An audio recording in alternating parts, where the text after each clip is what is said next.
ಸೀರಿಯಲ್ನ ಕತೆಗಳಾಗಲಿ ಅದನ್ನು ಡೈರೆಕ್ಷನ್ ಮಾಡಿದ್ದಾರೆ ಸಲೀಸಾಗಿ. ಅದು ತುಂಬ ಸೂಪರ್ ಹಿಟ್ ಆಗಿದೆ. ಹಾಗೆ ಕೋಟಿ ಕೂಡ ಒಂದು ಅವರ ಫಸ್ಟ್ ಪ್ರಯತ್ನ ಸಿನಿಮಾದಲ್ಲಿ. ಆದರೆ ಎಷ್ಟು ಬ್ಯೂಟಿಫುಲ್ ಆಗಿ ಆ ಕಥೆನ ಹೇಳಿದ್ದಾರೆ ಅಂತಂದರೆ ಎಲ್ಲೂ ನಿಮಗೆ ಬೋರ್ ಆಗಲ್ಲ. Very interesting, lot of turns, twist and turns and ತುಂಬ ಬ್ಯೂಟಿಫುಲ್ ಆಗಿರೋ ಕ್ಲೈಮ್ಯಾಕ್ಸ್ ಆ್ಯಂಡ್ ಇಡೀ ಸಿನಿಮಾದ ಮ್ಯೂಸಿಕ್, ಸಿನಿಮಾಟೋಗ್ರಫಿ ಎಲ್ಲನೂ ನಂಗೆ ತುಂಬ ಇಷ್ಟ ಆಯಿತು. ಎಸ್ಪೆಷಲಿ ಕತೆ ಹೇಳೋ ಶೈಲಿ ನನಗೆ ತುಂಬ ಇಷ್ಟ ಆಯಿತು. ತುಂಬ ಸಿಂಪಲಾಗಿ ತುಂಬ ಬ್ಯೂಟಿಫುಲ್ ಆಗಿದೆ ಕೋಟಿನ and a completely family entertainer. So miss ಮಾಡಿದೆ ಅದನ್ನ ನೋಡಿ. And amazing performances, jolly, heroine Ramesh Indra ಅವರು ಎಲ್ಲರಿಗೂ amazing performances and all the best. ಎಲ್ರಿಗೂ ನಮಸ್ಕಾರ.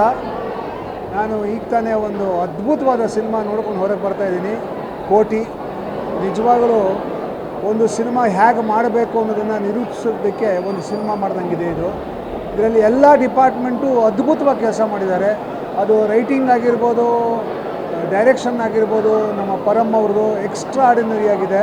ಮತ್ತು ಎಲ್ಲ ಕಲಾವಿದರು ತುಂಬ ಚೆನ್ನಾಗಿ ಅಭಿನಯಿಸಿದ್ದಾರೆ.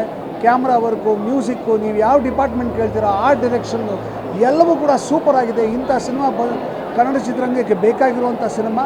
ನಿಜವಾಗ್ಲೂ ಶ್ರೀಮಂತಗೊಳಿಸುವಂಥ ಸಿನಿಮಾ ಇದು. ತುಂಬ ಖುಷಿಯಾಯಿತು. I wish them all the best. ಕೋಟಿ, ಐ ಲವ್ ಯು.